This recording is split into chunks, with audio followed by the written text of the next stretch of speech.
تو جب ایسی ایسی باتیں سنتے ہیں نبی پاک صلی اللہ علیہ وسلم تو ان کا دل بالکل ٹوٹ جاتا ہے، بالکل ٹوٹ جاتا ہے، اور راستے میں کیا کرتے ہیں، ان کے پیچھے اور گنڈوں کو لگا دیتے ہیں، فحاش لڑکوں کو لگا دیا جاتا ہے جو نبی پاک صلی اللہ علیہ وسلم کے اوپر پتھر پھینکتے ہیں، گالیاں دیتے ہیں، پیچھے سے ذلیل کرتے ہیں۔ تو قربان جائیے ایسے نبی پر جنہوں نے دین کو پھیلانے کے لیے اتنی محنتیں کی، اپنا دندان مبارک تک شہید کرایا، اور طائف سے لوٹتے وقت ان کے اوپر اتنے پتھر برسائے گئے، اتنے پتھر برسائے گئے کہ ان کے جو نالے مبارک ہیں وہ خون سے بھر گئے، خون سے بھر گئے، اور جہاں چلتے جاتے ہیں تو خون کے نشان ہوتے چلے جاتے ہیں۔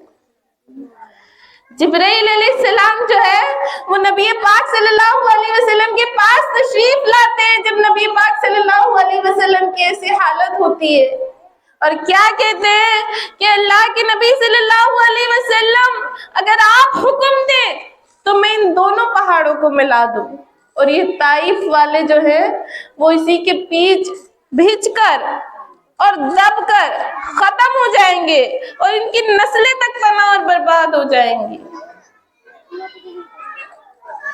قربان جائیے ایسے نبی پر کہ کیا کہتے ہیں ہمارے حضور صلی اللہ علیہ وسلم، کیا کہتے ہیں نبی پاک صلی اللہ علیہ وسلم، تاجدار حرم ہم قربان جائیں، ہم اپنی نسلوں کو قربان کر دیں ان کے اوپر، کہ نہیں، میں اس امت کے لیے رحمت بنا کر بھیجا گیا ہوں، میں زحمت بنا کر نہیں بھیجا گیا۔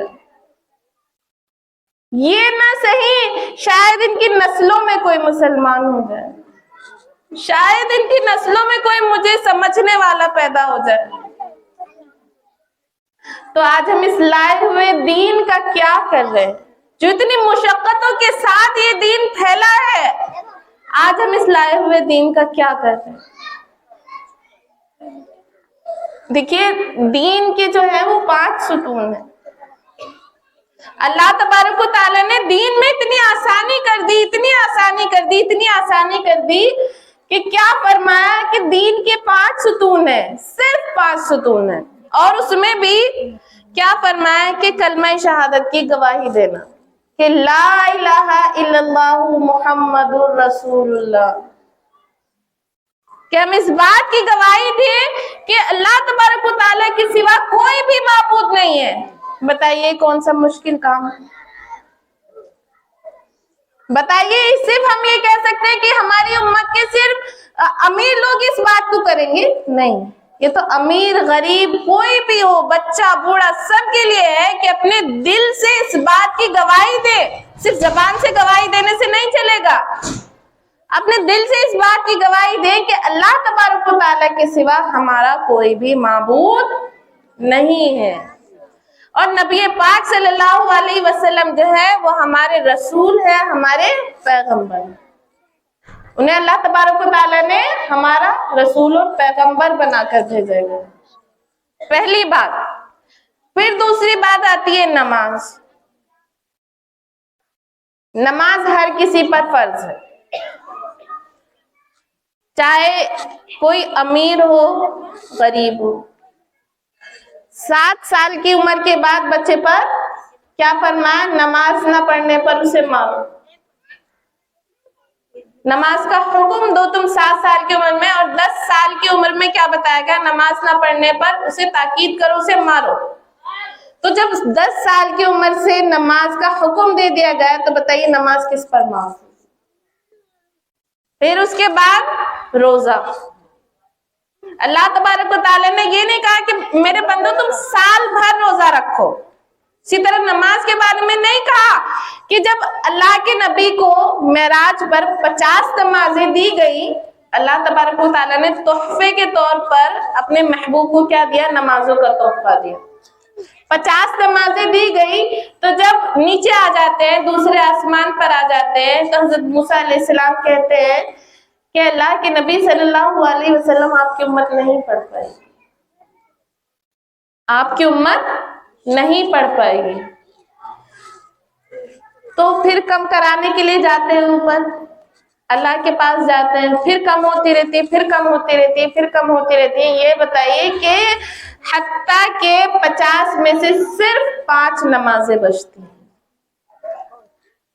صرف 5 نمازیں, اور آج انہی 5 نمازوں کو کون پابندی کے ساتھ ادا کر رہا ہے.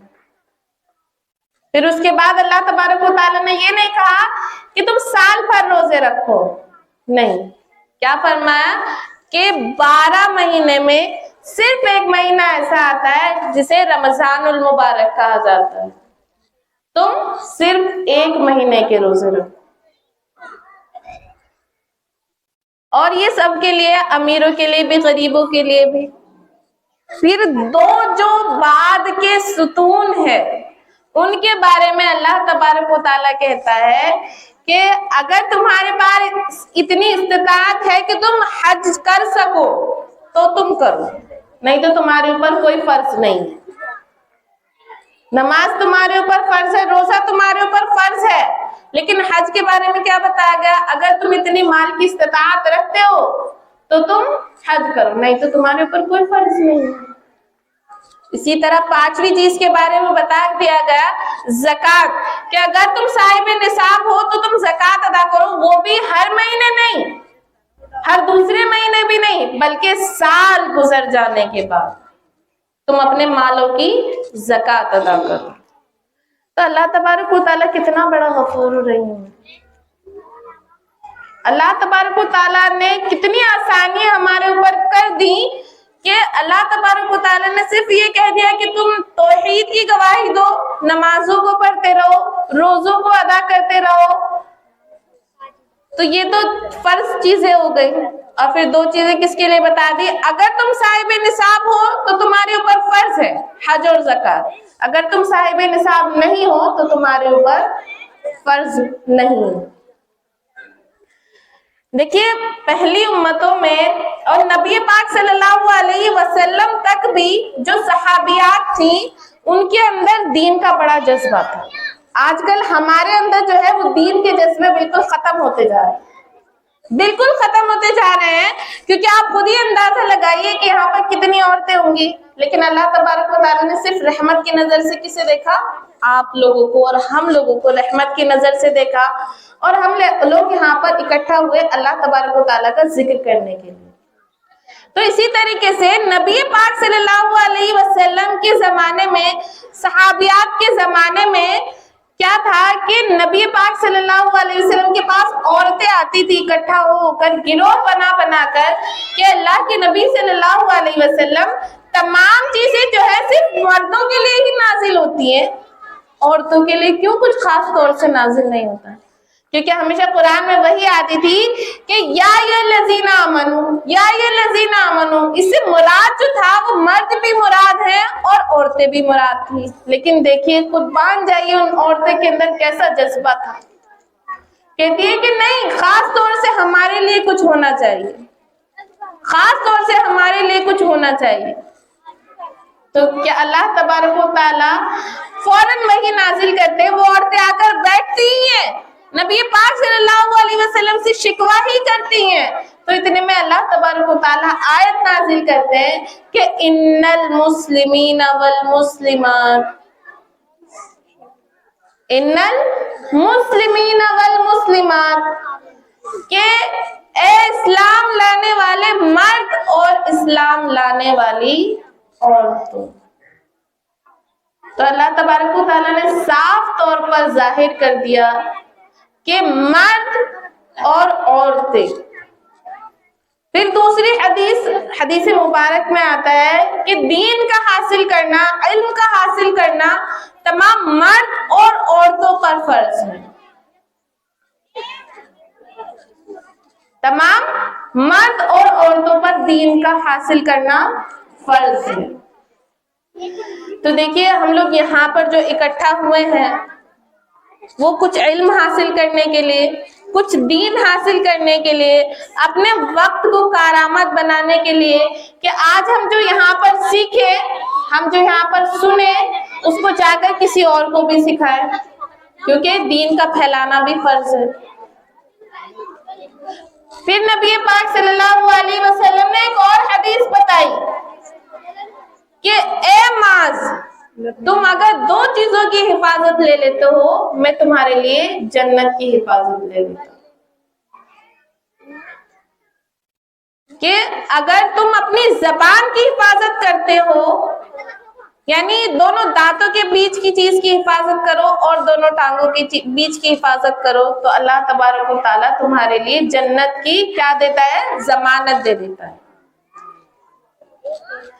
تو آج ہم کیا کرتے ہیں؟ کتنی اپنی زبان کی حفاظت کرتے ہیں؟ ہم جو نماز میں آخر میں کیا کہتے ہیں کہ السلام علیکم ورحمۃ اللہ وبرکاتہ، اس کا ہم نے کبھی غور کیا کہ اس کا کیا مطلب ہوتا ہے؟ کبھی غور کیا اس کا کیا مطلب ہوتا ہے کہ ہم دائیں طرف بھی یہی بات کہتے ہیں اور بائیں طرف بھی یہی بات کہتے ہیں؟ تو اس کا یہ مطلب ہوتا ہے کہ اے میرے دائیں والو، تم میری زبان سے، میرے ہاتھ سے ہمیشہ کیا کرو گے؟ سلامت رہو گے۔ اور اسی طریقے سے ہم بائیں والوں کو کہتے ہیں۔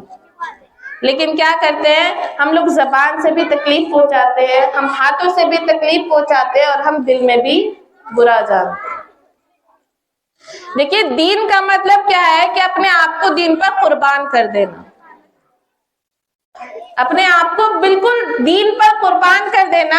دیکھیے حضرت ابو بکر صدیق، کون نام نہیں جانتا ان کو، کہ خلیفہ اول ہیں نبی پاک صلی اللہ علیہ وسلم کے خلفائے راشدین میں سے سب سے پہلے خلیفہ اول ہیں۔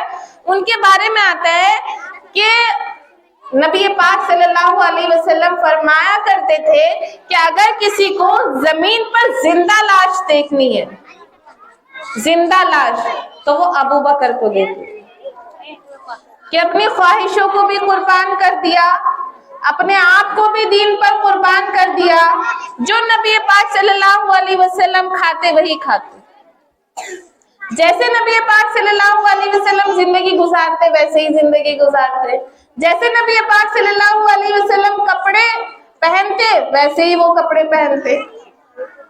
اگر نبی پاک صلی اللہ علیہ وسلم، دیکھیے سنتوں کا کتنا اہتمام کر دیتے تھے، کہ کیونکہ نبی پاک صلی اللہ علیہ وسلم کا قول اور فعل، یعنی جو انہوں نے زبان سے کہہ دیا اور جو انہوں نے کر دیا، وہ سب سنت ہے۔ تو اگر وہ پیٹ پر پتھر باندھتے تو وہ بھی پیٹ پر پتھر باندھتے۔ تو انہوں نے اپنی خواہشوں کو بالکل ختم کر دیا۔ آج ہمارے اندر خواہشیں کیا ہے کہ میں اس سے اچھا بن جاؤں، میں فلاں سے اچھا بن جاؤں، میں فلاں سے اچھا بن جاؤں۔ اگر اس کے پاس ایک چیز ہے تو میرے پاس 2 ہوں، اگر کسی کے پاس 2 ہے تو میرے پاس 4 ہوں۔ وہ کیا کرتے تھے؟ ہمیشہ اپنے سے نیچے کو دیکھا کرتے تھے، ہمیشہ نبی پاک صلی اللہ علیہ وسلم کو دیکھا کرتے تھے کہ میرے محبوب کیسے کام کر رہے ہیں۔ اور دیکھیے حضرت ابو بکر صدیق ہمیشہ اس بات کو کہا کرتے تھے کہ اللہ تبارک و تعالیٰ کاش تو مجھے پیدا ہی نہ کرتا، کاش میں کوئی پرندہ ہوتا، کاش میں گھاس کا کوئی تنکا ہوتا اور لوگ مجھے روند روند کر چلے جاتے، کاش میں پیدا ہی نہیں ہوا تھا، کاش میری ماں نے مجھے جنا ہی نہ ہوتا۔ تو کتنا خوف تھا ان کے دل میں، اللہ تبارک و تعالیٰ کا کتنا خوف تھا۔ اور دیکھیے حضرت عمر ابن خطاب رضی اللہ تعالیٰ، حضرت عمر فاروق کے بارے میں کیا آتا ہے کہ حضرت حذیفہ ایک صحابی تھے، اللہ کے نبی نے انہیں منافقین کے نام بتائے ہوئے تھے۔ منافقین کون ہوتے تھے اس وقت؟ کہ زبان سے تو کہتے تھے ہاں ہم ایمان لائے، لیکن دل میں ان کے ایمان نہیں ہوتا تھا، زبان سے کچھ اور ہوتے اور دل کے اندر سے کچھ اور ہوتے تھے۔ تو عمر فاروق، ہم لوگوں میں سے کوئی ہوتا تو کہتا میں تو نبی پاک صلی اللہ علیہ وسلم کی مانگی ہوئی دعا ہوں، میں کیا کرتا ہوں، میں منافقین کیسے ہو سکتا ہوں؟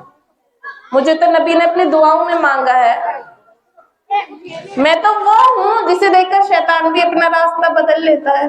لیکن نہیں، حضرت حذیفہ سے روتے ہوئے کہتے ہیں کہ اے حذیفہ مجھے ایک بات تو بتاؤ، میں تم سے یہ نہیں پوچھتا کہ مجھے منافقین کے نام بتاؤ، میں بس یہ پوچھتا ہوں کہ کیا عمر کا نام بھی منافقین میں ہے؟ کیا عمر کا نام بھی منافقین میں ہے؟ تو حضرت حذیفہ جو ہے وہ چیخے مار مار کر رونے لگتے ہیں. حضرت عمر فاروق جس وقت ایمان لائے تو اس وقت بہت کم لوگ ایمان لائے ہوئے تھے. وہ لوگ مسجدوں میں خانہ کعبہ میں نماز نہیں پڑھا کرتے تھے, وہ اپنے صرف گھروں میں نماز پڑھا کرتے تھے. تو جب حضرت عمر فاروق ایمان لائے تو اللہ کے نبی نے کہا کہ عمر ابھی اپنے گھر پر نماز پڑھیں. دیکھیے جو ساجیہ نفیس ہے وہ کہاں چلی جائے, آپ کا انتظار ہو رہا ہے وہاں پہ.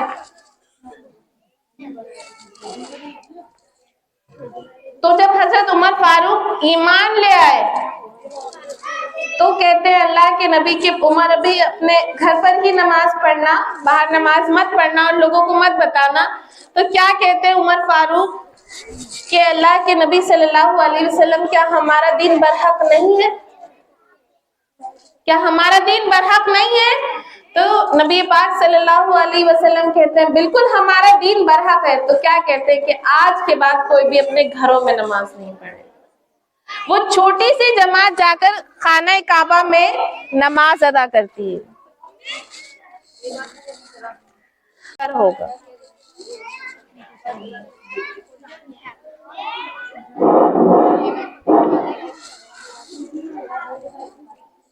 تو دیکھیے جب ایسے ایسے لوگ حشر کے دن, قیامت کے دن کھڑے ہوں گے اور وہیں ہم لوگ بھی کھڑے ہوں گے تو اللہ تبارک و تعالیٰ کے سامنے ہم کیا منہ دکھائیں گے؟ ہم کیا کہیں گے کہ ہم 5 وقت کی نماز پڑھ کر یہ کہتے تھے کہ ہم سے بڑا تو کوئی اللہ والا ہی نہیں ہے. ہم رمضان کے روزے رکھ کر یہ کہتے ہیں کہ ہم سے بڑا تو کوئی دیندار ہی نہیں ہے. تو جب یہ لوگ وہاں پر کھڑے ہوں گے تو ہمارا تو کوئی نام و نشان بھی نہیں ہوگا. راتوں کو نماز پڑھنے والے جب وہاں پر, قیام کرنے والے وہاں پر کھڑے ہوں گے تو ہم کہاں جائیں گے؟ ہمارا تو کوئی ٹھکانہ بھی نہیں ہوگا. تو اللہ تبارک و تعالی کو راضی کرنے کی ہم جتنی ہو سکے کوشش کرتے رہیں, اور ہر کام میں یہ کوشش کریں کہ اللہ تبارک و تعالی ہم سے راضی ہو جائے. بس اللہ تبارک و تعالی تو راضی ہو جائے, بس اللہ تبارک و تعالیٰ تو راضی ہو جائے. کیونکہ کیا ہوتا ہے, ہم دنیا کو راضی کرنے کی چاہے جتنی کوشش کر لیں کہ فلاں مجھ سے راضی ہو جائے, فلاں مجھ سے راضی ہو جائے, دنیا کسی کے کام نہ تو آئی ہے اور نہ آئے گی. یہ دنیا بھی فانی ہے, دنیا کی نعمتیں بھی فانی ہے, دنیا کی آرائشیں بھی فانی ہے. ہر چیز فانی ہے, ہر چیز کو فنا ہو جانا ہے. تو باقی رہنے والی ذات کس کی ہے؟ صرف اللہ تبارک و تعالیٰ کی. تو دیکھیے ہم باقی رہنے والی ذات کی طرف بڑھیں, باقی رہنے والی ذات کی طرف چلیں. ہم کیا ہوتے ہیں, ہر چیز کی طرف سے پریشان ہوتے ہیں. کوئی کاروبار کی طرف سے پریشان ہوتا ہے, کوئی روزگار کی طرف سے پریشان ہوتا ہے, کوئی اولاد کی طرف سے پریشان ہوتا ہے.